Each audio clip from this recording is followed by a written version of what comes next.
오늘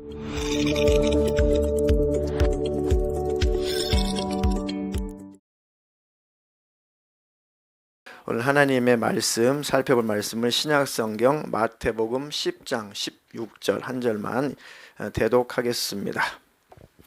보라, 내가 너희를 보냄이 양을 이리 가운데로 보냄과 같도다. 그러므로 너희는 뱀같이 지혜롭고 비둘기같이 순결하라.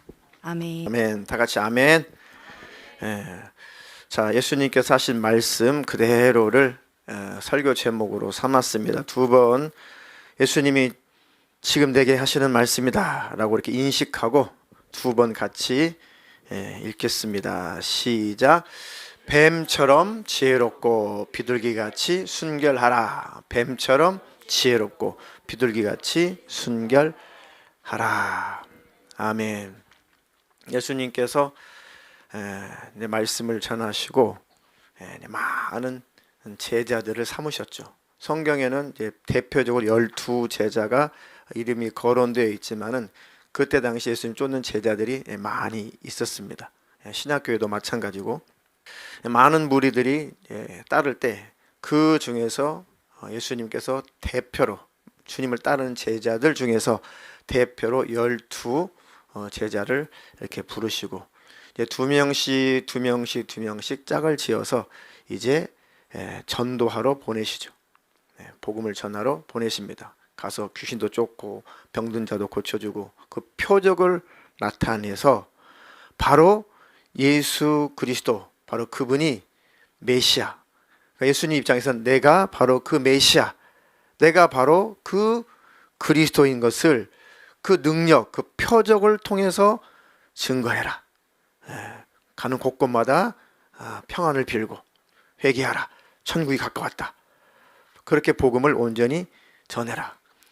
그렇게 쭉 말씀하시고 나서 하시는 말씀이, 그런데 내가 너희를 보내는 이 상황이 꼭 양을 이리 가운데 보내는 것 같아. 양을 이리 가운데 보내게 되면 어떻게 돼요? 그러니까 너희들 조심해, 이리 때가 올 거야. 그 수준이 아니고 양을 이리때로 보낸다. 양을 이리때로 보낸다. 이리 같은 자들을 건져내. 이리 같은 자를 양떼로 만들어.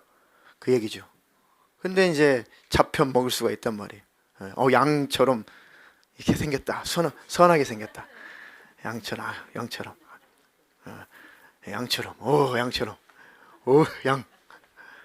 양. 죄송합니다. 이거 다 이리때야, 이리때. 다 이리때가 드실드실해. 이리때. 저 속에 가서 하나님의 예비된 그 양떼들을 건져내야 돼. 그러니까 이 양이 다른 양들을 건져내야 돼. 그런데 막 이리때들이 득실득실해.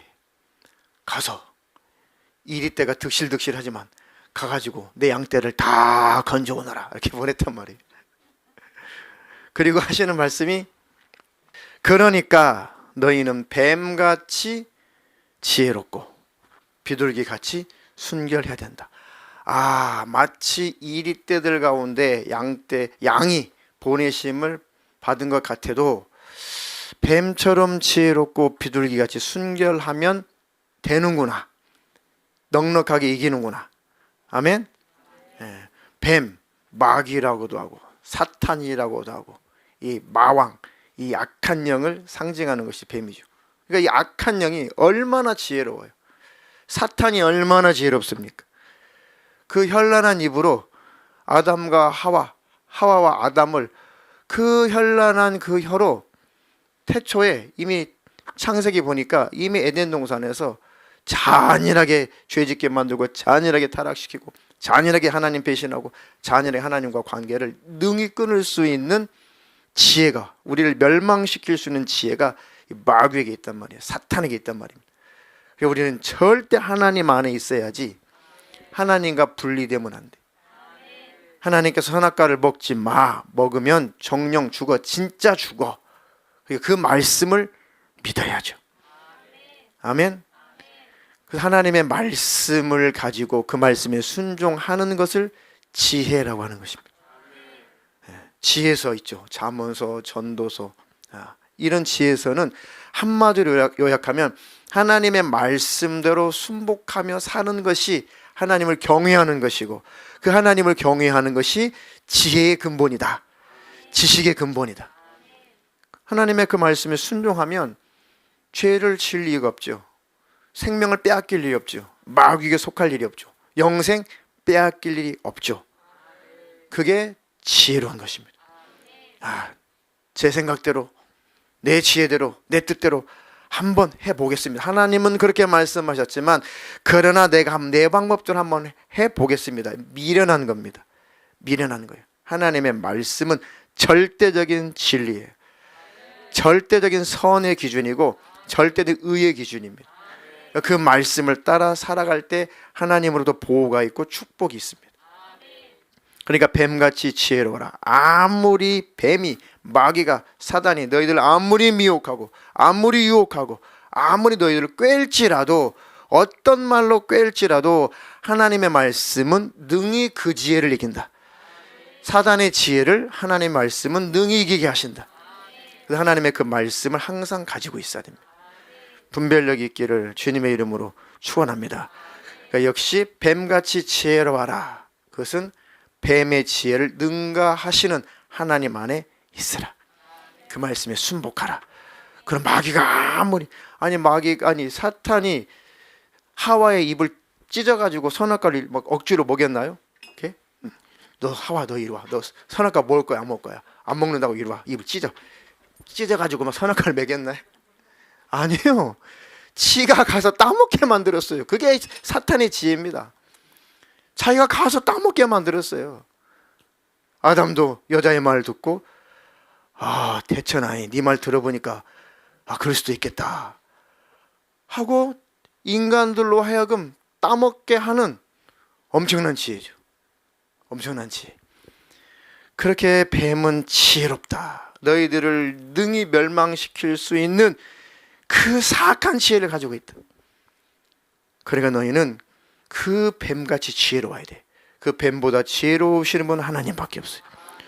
우리보다 사탄이 더 지혜롭다니까요.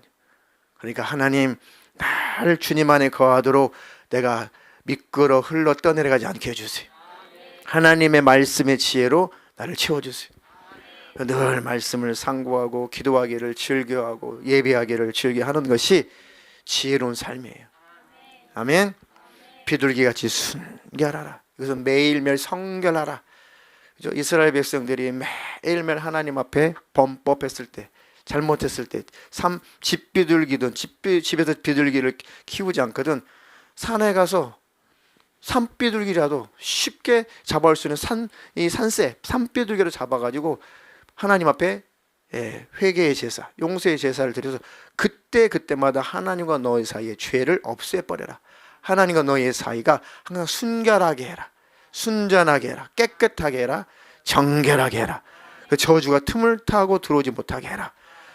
하나님의 지혜로워야 되고, 날마다 죄와 싸워서 이기면 이리때를 이긴다. 그런 분별력이 생기는 것입니다. 하나님, 그렇게 주님이 말씀하시는 대로 우리가 하나님 나라 천국에 들어갈 때까지, 주님 오시는 그 날까지 끝없는 영적인 투쟁 속에, 영적인 싸움 속에 삶을 살아가는데, 눈에도 보이지 않는 약한 영들, 하나님, 나는 내 힘으로 이길 수 없습니다. 내 지혜로 이길 수 없습니다. 주님, 내게 늘 말씀이 기억나게 해주세요. 그리고 죄를 끊고 죄를 버릴 힘을 주세요. 죄로 말미암아 그 어둠 속에 틈을 타고 들어오니까 약한 영이, 하나님께서 날마다 나를 붙들어 주시옵소서. 아멘. 자, 사도행전 20장 28절 31절도 읽어보겠습니다. 여러분은 자기를 위하여 또는 온 양떼를 위하여 삼가라. 성령이 그들 가운데 여러분을 감독자로 삼고 하나님이 자기 피로 사신 교회를 보살피게 하셨느니라.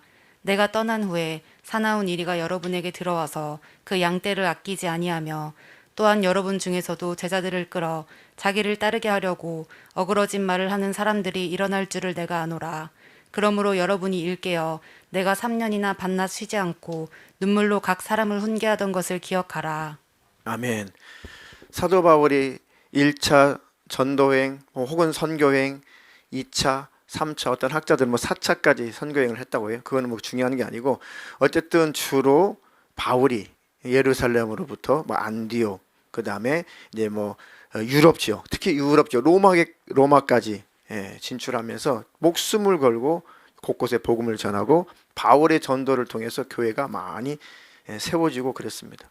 그래서 세워진 교회에 거기다가 지도자를 세우고, 그때는 지도자를 뭐 장로라고도 하고 감독이라고도 하고 뭐 이렇게 여러 가지 호칭이 있는데, 어쨌든 지도자를 세워서 또 순회하면서 바울이 그 교회들을 또 이렇게 돌면서 순회하면서 관리도 하고 말씀도 전하고, 또 부족한 부분이 있으면 가서 가르쳐 주기도 하고 그랬죠.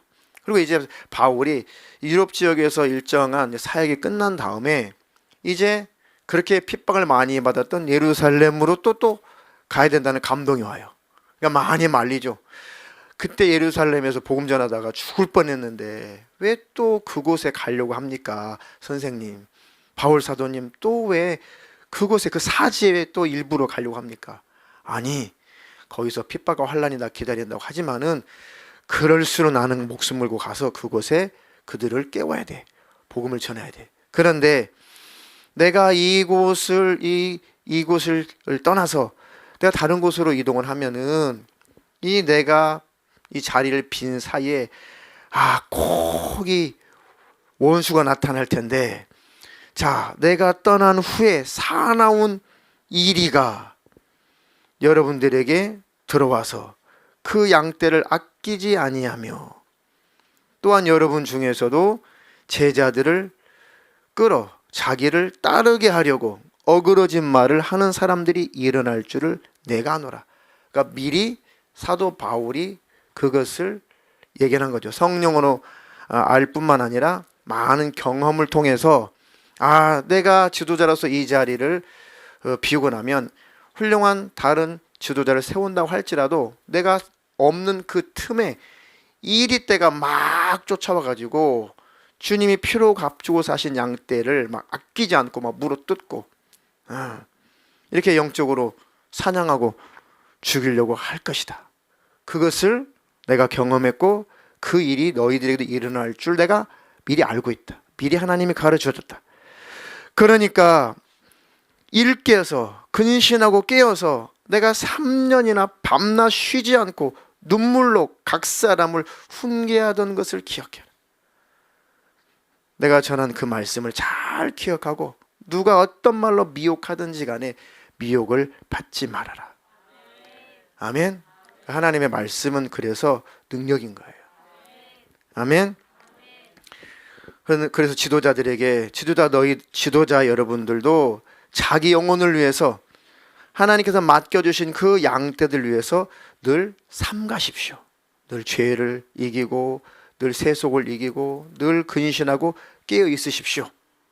성령이 그들 가운데 여러분들을 감독자로 삼고, 하나님의 성령께서 담임 목회자, 이게 목회자를 하나님이 세우신 것은 바로 피로, 하나님께서 자기 피로 사신 교회, 그 양떼들, 그 성도들을 보살피게 하셨느니라. 그러니까 강단의 목회자는 늘 하나님과 열려 있어야 되고 늘 근신하고 있어야 되고 더 깨어 있어야 되고 늘 성도를 위해서 중보기도 하고 있어야 되고, 예수님은 목자장, 목회자들은 목자나 목동 그런 수준이니까 위임을 하셨으니까 주님 피로 값주고 사신 양떼들을 위임하셨단 말이에요. 그러니까 살펴보죠.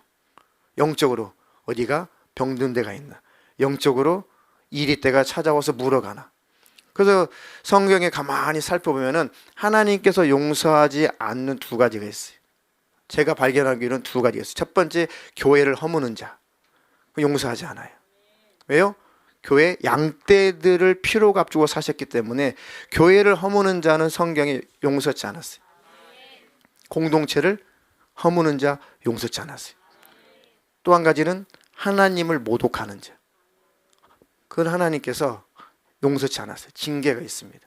징계가 있어요. 담임 목회자나 사역자를 개인적으로 험담하고 함부로 말하는 것은 아무 관심 없어요. 그런가 보다, 되게 마음에 안 드나 보다. 저도 마찬가지입니다. 대부분 목사님들이 자기를 개인적으로 인신공격하는 것은 그렇게 별로 대수롭지 않아요. 별소리 다 들으면서 하니까, 목회자라고 하는 것은. 그런데 목회자들이 하나님의 마음으로 용납이 안 되는 것, 용서치 않은 것이 바로 성경적으로 양떼들을 해할 때, 하나님께서 목자로 목동으로 삼으셔서 양떼를 잘 지키라고 하나님께서 위임해 주셨는데, 감독자로 세우셨는데, 그 양떼를 이리떼가 물어간다, 방심하고 방관하고 게으르고 내버려 두면 하나님 앞에 보응이 있어요. 목회자들도 형벌이 있고 심판이 있고 채찍이 있습니다. 그죠? 그 이전에 주님이 피로 값주고 사신 그 양떼들을 주님의 핏값만큼이나 귀하게 여기는 것이 목사들입니다. 아멘. 예. 그것은 용납이 안 되는 거죠. 용납이 안 되는. 저도 마찬가지입니다. 뭐 저에 대해서 무슨 얘기 뭐 이런 저런 얘기 하는 것은 대꾸도 안 해요. 되게 기분 나빴나 보다, 뭔 오해가 있나 보지. 그런데 이런 말로 저런 말로 성도들을 시험에 들게 만들고 성도들을 공동체 안에서 틀어놓고 미혹하고 하는 것은 용납이 안 돼요. 제가 그전에는 참 참아주고 깨닫겠지, 회개하겠지, 그러겠지 라고 굉장히 온화하게 많이 이렇게 했습니다. 그렇게 그런 경험 그렇게 쭉 지내와 봤더니, 그렇다고 해서 깨닫는 사람은 깨닫는데 깨닫지 못한 사람은 양떼들을 해하더라 이거예요. 이 또한 지혜로운 목회가 아니군. 이 또한 지혜로운 목회가 아니구나. 그래서 하나님께서 주신 귀한 직분이고 하나님께서 피로 값주고 사신 양떼들을 또 잘 지키기 위해서 이제 과감하게 그 양떼를 지켜야겠다. 이해가 됩니까? 다윗이 하나님 앞에 부름을 받아서 왕이 된 이유가 있어요. 다윗은 하나님과 마음이 합했다고 그랬습니다. 그 이유가 뭡니까? 다윗은 목동이었어요. 목자였단 말이에요. 양을 키우는. 그죠? 많은 형제들이 있는데 다윗이 다른 형제들보다도 가장 그 아비의 마음을 알고 그 아비의 재산이 양떼를 밤낮 지켰어요.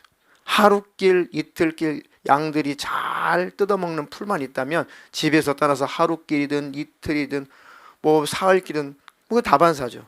그러고서 이제 이동을 하면서 그 양떼를 잘 지켰어요. 사자가 오면은 그 사자와 대항해 싸웠어요. 물맷돌을 던져가지고 그 사자를 기절시킨 다음에 그 사자 아가를 찢고, 곰이 오면은 곰의 아가를 찢고. 그래서 그 사자나 그 맹수들이 자기 아버지의 양떼를, 어린 양을 움켜서 물고 가면은 쫓아가가지고 목숨 걸고 그 아가리를 찢고 양떼를 사자의 아가리에서 건져냈다. 그래서 하나님이 그 정신을 가지고 이스라엘 나의 백성들, 내 백성을 그 정신 가지고 잘 네가 목동으로서 지켜다오. 하나님의 마음에 그 정신이 합한 거예요. 첫 번째는 목숨을 걸고 하나님의 명예를 귀하게 여겼고, 이 두 가지가 하나님 마음에 합한 겁니다. 제가 성경을 통해서 발견하기는 그래요. 더 다른 뭐 그런 이유도 있겠죠.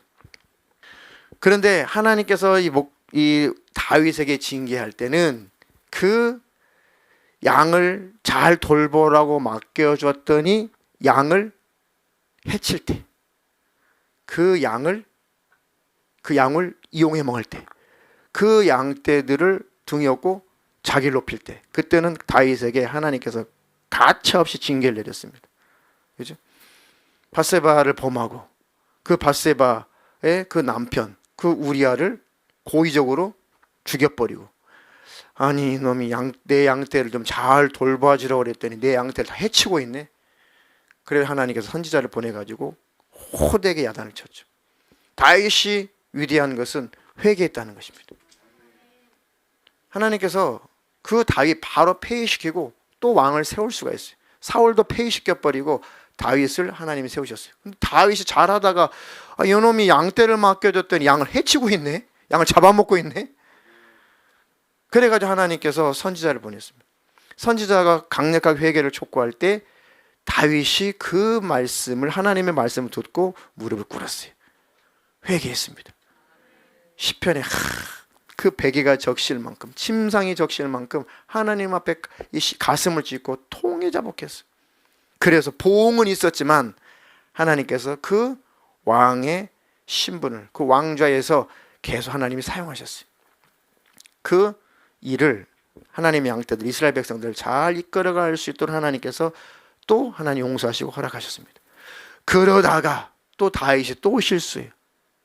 백성들의 숫자를 등에 업고 또 자기의 명예를 드높일 때 하나님께 또 징계하세요. 하나님의 세우신 자들도 그래요.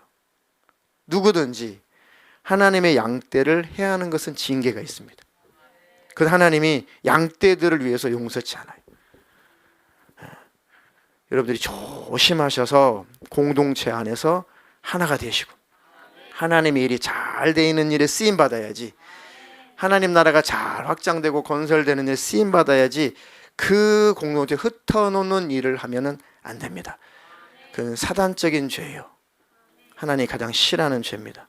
그 성경에 담임 목회자에게 하나님께서 주신 유일한 평신도 목회자 구분해서 죄송한데 성경에 이렇게 되어 있으니까, 감독자하고 다스림을 받는 성도들하고 예수 그리스도 안에서 한 형제고 자매인데 한 가지 차등을 준 게 있어요. 그게 뭐냐면은 담임 목회자에게 7위권을 줬습니다. 7위권. 이 공동체를 하나님이 맡겨주셨는데 감독자에게 자꾸 이 공동체를 흐트러 놓고 시험 들게 만들고 자꾸 이리때 같이 물어가고 이렇게 영적으로 자꾸 힘들게 할 때 권면하고 경고하고 경고를 해도 그것을 고치지 않고 계속 공동체 교회에 피해를 주고 성도들의 영혼을 사냥하게 될 때는, 그때는 치리하라고 그래. 치리. 왜 너는 그것을 놔두고 있냐? 하나님께 엄청나게 책망을 받죠. 그리고 교회 안에 특별히 고린도 교회는 음란의 죄가 아주 만연했죠. 음란의 죄가 아주 만연해요. 원래 그 고린도 지역은 우상 숭배가 극심한 곳이고 또 아주 음란한 죄가 아주 극심한 곳이었어요. 그 배경 속에 복음을 받아들이고 이제 교회가 세워졌는데 아직도 그 죄에 대한 심각성을 몰라요. 그리고 고린도 교회는 우상의 제물, 우상 숭배, 음란에 대한 그런 책망의 소리가 굉장히 많아요. 그리고 또 분파. 나는 아볼로에게, 나는 바울에게, 나는 예수에게, 나는 뭐에게 막 분파. 또 은사 때문에 막 어지럽죠, 고린도 교회가. 그때마다 하나님께서 바울을 통해서 막 정리를 해주시는 거예요. 정리. 그리고 아주 음란한 죄가 가득해요. 그래가지고 하나님께서 바울을 통해서 그 교회, 고린도 교회 감독자를 하나님이 책망하시는 것입니다. 야, 주님께서 피로 값주고 사신 이 양떼들을 해치는 음란이 누룩처럼 들어와가지고, 음란의 영이, 쉽게 말하면 음란의 영이 교회 안에 들어와가지고 자꾸 누룩처럼 이렇게 성도들에게 번지고 다 더러운 음란의 죄하고 지금 물들어가고 있는데 왜 그것들을 도려내지 않느냐? 왜 그것들을 치리하지 않느냐? 왜 그것들을 교회에서 쫓아내지 않느냐? 그게 목회자냐? 그게 감독자냐? 그게 지도자냐? 그 하나님을 책망하시는 겁니다. 그런데 저도 목회하다 보니 쉽지가 않아요. 참 치리한다는 것이 정말 쉽지 않아요. 성향의 문제도 있지만 정말 이 치리하면요 엄청난 징계가 찾아오거든요. 치리한다는 것은 마지막 내어주는 거예요. 성경에 나오죠. 내가 그런 자들을 사단에게 내어주었다. 사단에게 내어주어서 잔인하게 육체적인 고통과 삶에 엄청나게 문제가 찾아올 때, 아이고 내가 그래서 잘못했구나, 내가 잘못해서 이런 징계가 찾아오는구나 라고 혹시라도 깨달아 회개한다면 그 육체는 사단에게 내어줬으니 멸망할 것이고 그 영혼이라도 회개할까봐 사단에게 내어줬다는 거예요. 성경에 나오죠. 그죠? 그때는 치리하는 거예요. 출교하는 거예요. 사단에게 내어주는 겁니다. 그래서 네가 깨닫고 참혹한 날들을 겪고 나서 이러면 그때 그것이 내게 큰 죄였구나, 하나님 앞에 큰 죄였구나 라고 몸은 멸망하지만 육체는 죽음으로 가지만 영혼은 회개하면 살 수가 있으니까. 저주하느라고 치료하는 게 아니고 그 방법이 마지막 방법이다. 그 방법 속에서도 마지막 그 기회를 붙잡지 못한다면 그건 어쩔 수 없어요. 하나님도 어쩔 수 없습니다. 우리 교회 성도는 한 사람도 지금까지 그런 분이 안 계셨는데 앞으로도 없으시기를 주님의 이름으로 축원합니다. 축원합니다. 여기 계신 분 중에 또 우리 교회 성도들 중에 한 분도 그런 분이 없기를 주님의 이름으로 축원합니다. 축원합니다. 그래서 절대로 하나님께서 세우신 강단, 감독자, 목회자를 함부로 대하시면 안 돼요. 이거는 저를 말하는 게 아니에요. 이해가 됩니까? 하나님께서 그러니까 권성호 목사를 대적하지 마라 그런 의미가 아니라 뭐 인간적으로도 그러면 안 되겠죠. 더 큰 의미는 하나님이 세우신 권위에 도전하지 말라는 거예요. 하나님이 세우신 권위에 도전하는 것은 위임하신 하나님께 도전하는 것입니다. 그러니까 목회자가 뭐 저주를 퍼붓거나 뭐 저주받아 기도하지 않아요. 그런데 문제는 권위에 도전할 때 그 저주가 자기에게 가니까 그게 무서운 겁니다. 그래서 강단에서는 절대 저주하는 말을 안 해요. 경고를 하죠. 그러면 안 됩니다. 그러시면 안 됩니다. 개인적으로 만나도 그러시면 안 됩니다. 그러면 보응이 있습니다. 안 됩니다. 알려주고 권면을 해줍니다. 그래도 권위에 도전하게 되면 그 보응을, 그 대가를 본인이 치르는 거예요. 그러니까 보호하느라고 여러분들이 그런 어려운 일이 없으라고 우리 이 설교를 준비했으니 하나도 그런 사람이 없기를 주님의 이름으로 축원합니다. 축원합니다. 출교당하고 치리당할 일이 여러분들에게 없기를 주님의 이름으로 축원합니다. 공동체가 하나가 되고 기쁘고 즐겁게 하나님 나라 확장되는 일에 그 일에 일조하고 하나가 될지언정, 도움이 될지언정 흐트러 놓고 사단짓 마귀짓 하지 않기를 주님의 이름으로 축원합니다. 마지막으로 에베소서 6장 10절로 12절입니다. 끝으로 너희가 주 안에서와 그 힘의 능력으로 강건하여지고 마귀의 간계를 능히 대적하기 위하여 하나님의 전신갑주를 입으라. 우리의 씨름은 혈과 육을 상대하는 것이 아니요 통치자들과 권세들과 이 어둠의 세상 주관자들과 하늘에 있는 악의 영들을 상대함이라. 아멘. 에베소 교회에 바울 사도가 이제 로마 옥에 갇혀 있을 때 참 하나님의 은혜로 세운 그 교회들이 걱정이 많죠. 그래서 감옥에서 막 이렇게 서신을, 편지를 보냅니다. 뭐 그 중에 이제 에베소 교회에 보낸 이제 편지죠. 쭉 복음에 대해 설명하고 신앙생활이 무엇인지 설명을 하고, 그리고 남편은 어떻게 해야 되고 아내는 어떻게 해야 되고 자식은 어떻게 해야 되고, 야 예수 믿는 부모는 어떻게 해야 되고, 예수 믿는 지금으로 말하면 이 일하는 사람들은 어떻게 해야 되고, 그때 노예 제도가 있었으니까 노예들은 상전에게 어떻게 해야 되고, 이걸 일일이 다 가르치고 맨 마지막으로 정말로 이 편지의 끝으로 꼭 너희에게 당부를 하고 싶은 말이 있는데, 너희가 주 안에서와 그 힘의 능력으로 강건하여지고 마귀의 간계를 등이 대적하기 위해서는 하나님의 전신갑주를 꼭 입어야 된다. 아멘. 반드시 하나님의 전신갑주를 취해서 하나님의 전신갑주를 입고 완전 영적으로 완전 무장을 해서 아무리 이리 때가 달려들고 아무리 악한 영이 미혹하고 유혹하고 할지라도 너희들이 스스로 조심해서 이길 수 있어야 된다. 성경에 하나님의 전신갑주를 입으라, 하나님의 전신갑주를 취하라, 취하라, 입으라.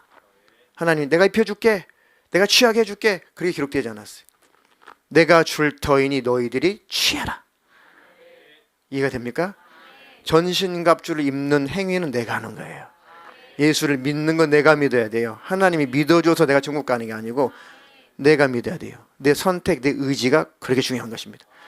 죄를 끊고 죄를 버리는 것은 내가 하는 거예요. 안 되니까 기도해서 하나님 죄를 끊어버릴 힘을 주세요. 죄를 버릴 수 있는 능력을 내게 부어주시옵소서. 하나님께 지혜를 구하고 하나님께 능력을 구해서 죄를 끊고 버리는 것은 내가 하는 거예요. 이거 됩니까? 역시 하나님의 전신갑주를 입는 것도 열심을 내서 내가 해야 돼요. 하나님의 전신갑주 뭐가 있습니까? 상징적으로 진리의 허리띠를 띠고 항상 진리를 가지고 있어야 된다. 진리. 그 다음에 또 뭡니까? 의의 흉배, 의의 이 가슴을 잘 이렇게 보호하는 이 호심경, 의의 흉배를 붙이고, 또 순서대로 말하면 평안의 복음에 예비된 신을 신고 언제든지 그 복음을 전할 수 있는 준비를 갖춰라. 또 한 가지는 구원의 투구를 가져야 된다. 항상 구원관은 확실해야 된다고 그랬죠. 구원관은 확실해야 돼요. 구원관이 왜곡되고 구원관이 비틀리면은 천국 가기 극히 힘듭니다. 지나친 극단적인 막 방종하게 만들고 방탕하게 만드는 극단적인 예정로로 가다가 멸망하게 되고, 지나치게 인간의 의지만 강조해가지고 인간의 의지로 인간의 스스로의 노력으로 그렇게 천국 간다는 그런 율법주의 구원관으로 그쪽으로 빠져가도 지옥이에요. 우리 날마다 죄와 싸우고 날마다 예수님을 쫓아가고 나를 부인하고 성결케 하고, 아멘, 주의 말씀대로 순복하고 그렇게 살지라도 완벽하지 못하는 나, 그래서 주님의 십자가의 피의 공로를 항상 인정하는 나, 아멘, 그들이 하나님 나라 천국을 향해서 가는 겁니다. 그래서 좌로도 치우치지 않고 우로도 치우치지 않고 복음 안에서 승리하시기를 주님의 이름으로 축원합니다. 항상 구원과는 정확해야 돼요. 절대로 회개하는 삶을 살지 않으면 천국에 갈 수 없습니다. 한번 예수 영접해서 영원한 구원 천국이 따놓은 당상이 아니에요. 이제 시작입니다. 시작. 제가 작년에 성경 공부 때 많이 강조했어요. 우리의 구원은 뭐라고 했어요? 이미와 아직 사이에서 긴장된 상태에 있는 것이. 한 문장으로 압축했잖아요. 그죠? 뭐 신학교에서 상식적으로 배우는 겁니다. 그것이. 그죠? 너무 정확하게 구원에 관해서 잘 요약을 해놨어요. 잘 표현해놨어요. 우리는 예수 그리스도를 정말 믿고 거듭났다면 우리는 이미 하나님의 자녀가 된 자입니다. 천국 시민이 된 자예요. 이미 구원을 얻었으나 아직 구원의 완성인 천국에 아직은 도달하지 못했으니까 아직은 완성되지 않은 거예요. 그때까지 우리는 긴장 상태에 있는 것입니다. 믿음 뺏기지 않으려고. 아멘. 그 사이에서 우리가 두렵고 떨림으로 구원을 이루어 가는 것입니다. 아멘. 그래서 구원의 투구를 쓰고, 그리고 또 믿음의 방패를 가지고, 믿음의 방패를 가지고 있어야 돼요. 뭐가 날라오길래 믿음의 방패를 가지고 다 막아야 되는데, 원수의 불화살, 개역 한글에는 화전, 그죠? 불화살, 그죠? 화전, 원수가 쏘아대는 그 불화살, 그 화전을 방패가 있어야 다 막죠. 여러분들 그 옛날 그 고대 그런 그 전쟁 영화 보면은 방패 큰 방패도 있고 동그란 방패도 있고 사각형 방패도 있고 뭐 키많은 방패도 있죠. 그러면 저쪽에서 막 아주 뭐 아주 먼지처럼 팍 화살이 날라오잖아요. 그러면 이쪽에 뭐라고 그래요? 지휘관이 뭐라고 딱 호루라기를 불든지 뭐 나팔을 불든지 불면은 일체의 그 방패를 딱 전체 방패를 딱 막잖아요. 그러면 깨알처럼 그 방패에 화살이 다다다다다다 붙잖아요. 그죠? 그 방패 없으면은 다 몰살당해요. 거기다가 화살에다가 불까지 붙였어요. 활에다 불까지 붙여가지고 원수가 그 불화살을 쏴요. 그냥 화살을 맞아도, 그죠? 심장만 맞지 않으면 그냥 화살을 맞아도 잘 뽑으면 나중에 처치 잘하면 살 수 있는데, 불화살은 이 활촉, 이 금속성 활촉이 달아올라 있기 때문에, 뜨겁게 달아올라 있기 때문에 그것이 그 불화살이 박히면은 살 수가 없어요. 그때 뭐 의료 행위가 뭐 의료 그 의학이 발달했겠어요? 속에서 화살촉이 속에서 화상을 입혀요. 그럼 아시겠지만 속에서 화상 입히면 곰죠, 염증이죠, 폐혈증으로 다 죽어요. 그때 당시 무슨 째 가지고 거기를 막 소독하고 그를 전쟁터에 무슨 그를 의술도 없고 못해요. 불화살을 맞으면 그냥 죽어요. 그러니까 원수가 쏘아대는 그 불화살을 방어하기 위해서는 믿음이 있어야 된다. 믿음의 방패가 있어야 된다. 하나님께 믿음을 주세요. 내게 믿음을 주세요. 그리고 성령의 검, 하나님의 말씀을 가지라. 하나님의 말씀은 최고의 생명이고 분별력입니다. 하나님의 그 말씀, 성령의 검을 꼭 가지고 원수를 능히 대항할 수 있어야 돼요. 아, 그 소리 말씀이 비춰보니까 잘못된 거야. 탁탁 잘라버려야 돼. 아, 이 생각, 아, 이건 마귀가 주는 생각이야. 말씀이 비춰보니까 바로 잘라야 돼요. 말씀은 검입니다. 아멘. 그래서 그 말씀을 잘 적용해야 돼요. 그 말씀이 나에게 잘못 적용하게 되면 비수가 될 수가 있습니다. 그래서 제가 작년에도 큐티하시는 분들에게 성경 공부할 때 꼭 당부한 게 있습니다. 큐티할 때나 뭐 이렇게 뭐 책자를 가지고 성경 공부하실 때 반드시 주의를 하셔야 될 것이, 한 문장을 바로 적용하지 말고 그 문장의 의미가 무엇을 의미하는지 그 전체 성경 안에 맥락을 보라고 해요. 이해가 되세요? 그 맥락의 뜻이 무엇인지를, 전체 맥락을 통해서 그 문장이 왜 그런 문장이 나왔는지, 하나님께 무엇을 말씀하시려고 그 문장을 기록하게 하셨는지를 알아야 적용할 때 정확하게 적용할 수가 있어요. 그렇지 않으면 엉뚱하게 적용이 된단 말이에요. 그것도 마귀가 우리를 속일 수가 있습니다. 이해가 되세요? 그래서 성경 공부 책자로 하시는 분들, 그리고 큐티 하시는 분들, 이러신 분들은 그 문장만 보지 말고 그 맥락 전체를 이해하셔야 된다고. 그렇게 해서 적용을 하게 되면은 신앙생활에 도움이 됩니다. 이해가 되시나요? 네, 그 부분은 필요에 따라 저나 우리 또 최 목사님께서 그 부분 한 번 더 다루어 드리도록 하겠습니다. 자, 이렇게 우리의 씨름은 혈과 육에 대한 것이, 육을 상대하는 것이 아니다. 우리의 씨름, 우리의 싸움은 혈과 육을 상대하는 것이 아니다. 이게 무슨 뜻입니까? 혈과 피와 살을 가지고 있는 사람과 싸우는 것이 아니다. 사람이 우리를 괴롭힌 것 같고, 우리를 미혹하는 것 같고, 우리 시험 들게 하는 것 같은데, 살과 피를 가진 사람이 그런 것 같은데, 그 배후에서 역사하는 악한 영이 그러는 것이다. 우리 싸우는 것은 사람과 싸우는 것이 아니다.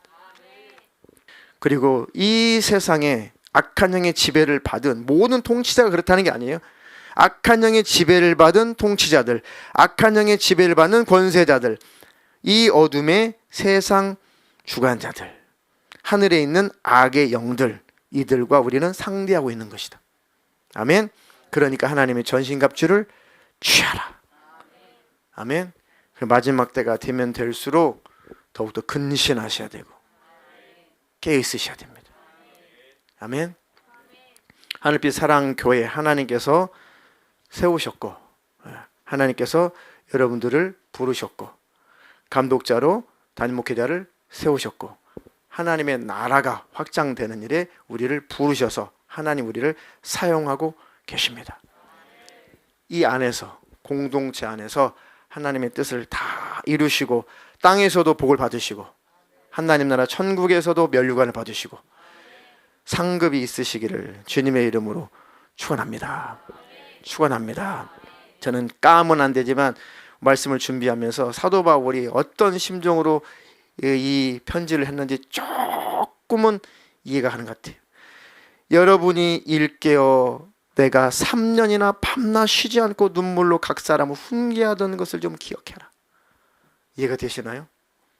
미혹받지 않기를 주님의 이름으로 축원합니다. 축원합니다. 다 승리자가 되시기를 주님의 이름으로 축원합니다. 그리고 뭐든지 교회 안에서 뭐든지 여러분들이 납득이 되지 않고 이해가 되지 않고 또 혹시라도 저에 대한 신뢰가 무너질 것 같고 하는 일이 있으면은 반드시 저와 상담하세요. 반드시 저와 상담을 하시고 당사자의 말을 들어보세요. 당사자의 말을 듣지 못하게 하는 것이 어둠의 권세 마귀 역사예요. 그죠? 떳떳하면 당사자를 만나는 겁니다. 근데 당사자를 못 만나게 하고 자꾸 이 사람 만나 저 사람 만나 이 사람 만나 저 사람 만나. 당사자를 만나라고 해야지. 당사자를 만났는데 신뢰가 안 되면 안녕히 가십시오. 신앙생활 잘하십시오. 축복해서 보내면 그만이고. 이해가 되십니까? 당사자를 만나도 신뢰가 안 되면은 그것은 그분의 몫인 거예요. 안녕히 가십시오. 축복합니다. 어느 교회 가든지 신앙생활 잘 하십시오. 그렇게 할 뿐이에요. 이해가 됩니까? 그러나 여기에 한 분도 그런 분들이 없기를 주님의 이름으로 축복합니다. 끝까지 승리자가 되시기를 주님의 이름으로 축원합니다. 교회를 허물고 성도들을 이리 때처럼 성도들을 훔쳐가고 끌어가고 시험 들게 하는 일은 절대 용납하지 않는다.